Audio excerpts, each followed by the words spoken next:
Hello दोस्तों, राधे राधे, जय श्री कृष्णा। कैसे हो आप सब? ठीक चल रही है सबकी तैयारी? आशा करती हूँ ठीक चल रही होगी।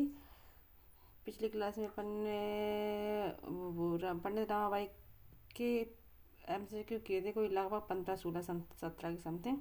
आज अपन उससे आए कि MCQ कर रहे हैं, और जिसने पिछली क्लास नहीं देखी प्लीज़ जाके वो क्लास को देखें तो आसानी से समझ में आएगी। ठीक है, चलिए चलते हैं। अपना नेक्स्ट क्वेश्चन है, दिखाई दे रहा होगा, थोड़े फ्रंट साइड थोड़ा कम है इसका, तो अब दिख रहा होगा शायद।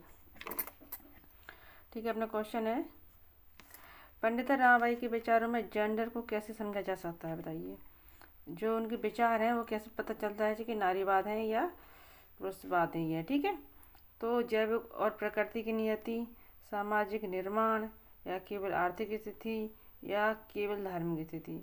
तो सामाजिक निर्माण से पता चलता है। Option number B, question number 18 का हो जाएगा। क्वेश्चन नंबर 18 का option number B is the right answer. Next question है, पंडित रामाबाई के विचारों में किसका इंटरेक्शन स्पष्ट दिखाई देता है? धर्म और पर्यावरण का, जाति और लिंग का, राष्ट्र और राज्य का, वर्ग और तकनीक का। किसका दिखाई देता है? जाति और लिंग का, जाति और लिंग का दिखाई देता है। तो option number B is the right answer. Next question है, पंडित रामाबाई की कार्य फेमिनिज्म के होने के क्या कारण है? यानी जो उनकी जो कार्य हैं, उन्होंने केवल पुस्तकें लिखी, उन्होंने केवल आंदोलन की किए, कई संस्थान नहीं बनाए, उन्होंने स्त्री मुक्ति के लिए स्थायी संस्थाएं स्थापित की, उन्होंने पुरुषों के लिए गृह बनवाए, सुधार गृह बनवाए। तो क्या है इसका answer? Answer number option number B, sorry C है। क्या है? उन्होंने स्त्री मुक्ति के लिए स्थायी संस्थाएं बनवाई हैं। नेक्स्ट क्वेश्चन,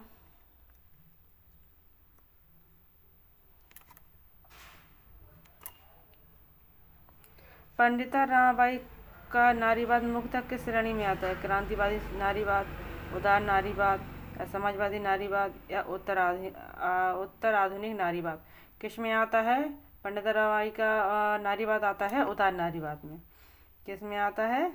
उदार नारीवाद।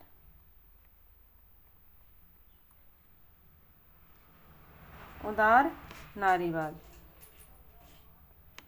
नेक्स्ट क्वेश्चन है, निम्न में से कौन सा कथन पंडिता रामाबाई के दृष्टिकोण से संगत है?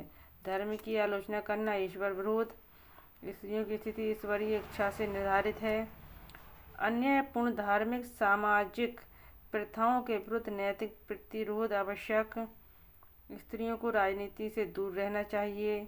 क्या है इसका आंसर? तो अन्यायपूर्ण धार्मिक सामाजिक प्रथाओं के विरुद्ध नैतिक प्रतिरोध आवश्यक है। तो option number C is the right answer. Next question है,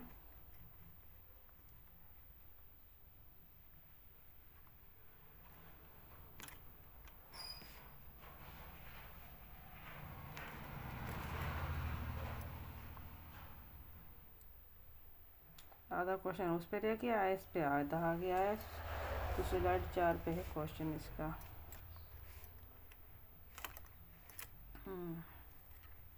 ये the high cast Hindu women को किसके रूप में अधिक उपयुक्त माना जाता है? राष्ट्रवादी घोषणा के रूप में। अब ये नेक्स्ट आ जाएगा, अगले पेज में है ये।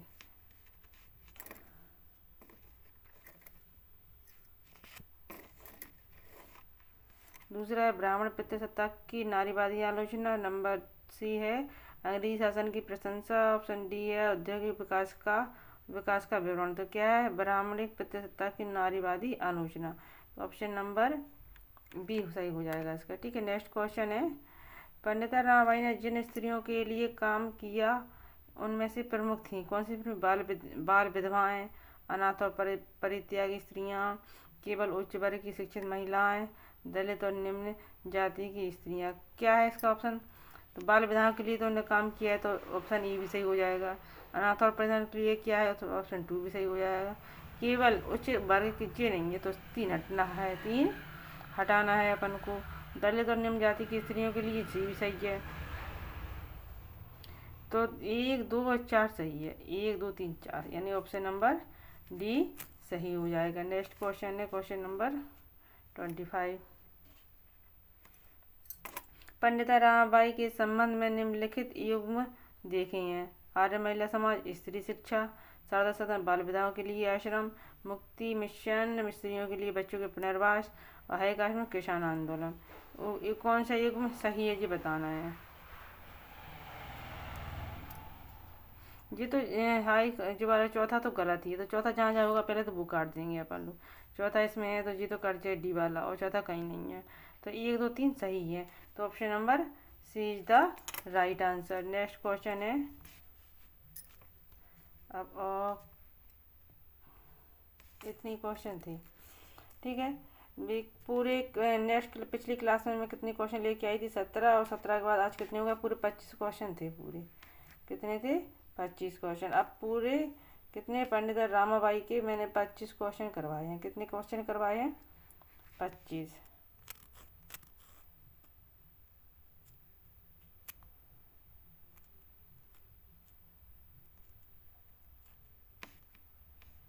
कितने क्वेश्चन करवाए हैं 25। अब आप कमेंट में बताना कि 25 क्वेश्चन में से कितने आपके आंसर सही हुए हैं, ठीक है। 25 में से कितने आपके आंसर ठीक हुए हैं। और प्लीज़ हमें आप बताएं कि हमारी क्लास में कोई कंटेंट आपको किसी प्रकार से कमी है तो बताएं। ये कंटेंट किसके लिए उपयोगी है। Net, set, assistant professor AP के लिए, और अभी झारखंड का एग्ज़ाम होना है। झारखंड में किसका होना है आचार्य माध्यमिक वाला, उसमें भी है। और एमपी में कौन सा होना है, एमपी में कौन सा होना है, एमपी में वर्ग 1। दो एग्जाम होते हैं इसके। वर्ग 1 में पात्रता परीक्षा, जब इसका जी एग्जाम होगा इसके सिलेबस में जी इसमें भी है। फिर जब जी एग्जाम क्वालिफाई कर लोगे तो दूसरा एग्जाम होगा, तब कहीं आपका सिलेक्शन होता है। पात्रता फिर होता है चयन परीक्षा, चयन परीक्षा, ठीक है। तो चयन परीक्षा है, तो इसमें भी बहुत ही इम्पोर्टेंट है। समझ में आ रहा है कि जो मैं थिंकर करवा रही हूँ वो सारे इम्पोर्टेंट हैं। तो प्लीज़ चैनल को सब्सक्राइब कीजिए, लाइक कीजिए और शेयर कीजिए। Thank you for watching. मिलते हैं नेक्स्ट क्लास में। पढ़ते रहिए, अपनी मंजिल की ओर बढ़ते रहिए। चैनल को सब्सक्राइब कीजिए, लाइक कीजिए, शेयर कीजिए दोस्तों के साथ। अगर कंटेंट में किसी प्रकार की कमी हो तो कंटेंट में किसी प्रकार की शिकायत है तो आप हमें वो भी बता सकते हैं। तो उस कंटेंट को मैं सुधार करने की जरूर कोशिश करूँगी। Thank you for watching.